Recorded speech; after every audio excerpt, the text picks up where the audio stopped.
আপনার ফেসবুকে যদি ব্যাংক সেটআপ আসে, সেক্ষেত্রে কি কাগজপত্র প্রয়োজন, কি ডকুমেন্ট দিয়ে আপনি ব্যাংক অ্যাকাউন্ট সেটআপ করবেন, এখন পর্যন্ত আপনি জানেন না।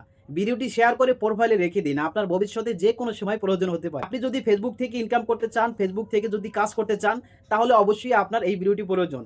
কি ডকুমেন্ট প্রয়োজন, এই জিনিস যদি আপনি না জানেন, তাহলে কিন্তু আপনি সেটআপ করতে পারবেন না। সেটআপ করতে গেলে আপনার ভুল হবে, আর যদি ভুল হয়ে থাকে, তাহলে কিন্তু আপনি পকেট পর্যন্ত ডলারগুলো কখনো নিতে পারবেন না ইনকাম করার পরে। অবশ্যই এই জিনিসটা জানা প্রয়োজন। তো প্রথমত আপনাকে আপনার আইডি কার্ড দিয়ে একটি ৩ সার্টিফিকেট তৈরি করতে হবে। আপনার ফ্যামিলির আইডি কার্ড হতে পারে, অথবা যদি আপনার আইডি কার্ড না থাকে, আপনার আব্বু-আম্মুর আইডি কার্ড দিয়ে প্রথমত এই ধরনের একটি ৩ সার্টিফিকেট তৈরি করবেন। তৈরি করার পরে আপনি যার আইডি কার্ড দিয়ে ব্যাংক সেটআপ করতে চাচ্ছেন, তার আইডি কার্ড দিয়ে একটি যেকোনো ব্যাংক অ্যাকাউন্ট অবশ্যই আপনাকে খুলতে হবে বা তার নামে থাকতে হবে।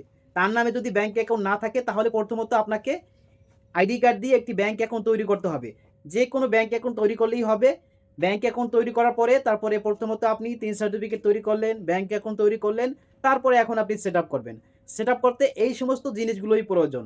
যার আইডি কার্ড দিয়ে আপনি সেটআপ করতে চান, তার আইডি কার্ডে যে নাম থাকবে, ওই নামই কিন্তু ফেসবুকে ব্যাংক সেটআপ করার সময় দিতে হবে। ফেসবুকে যদি অন্য কোনো নাম থাকে, তাতে কোনো প্রবলেম নাই। এই সমস্ত জিনিস যদি আপনার ভুল হয়, তাহলে কিন্তু আপনাকে পরবর্তীতে পস্তাতে হতে পারে।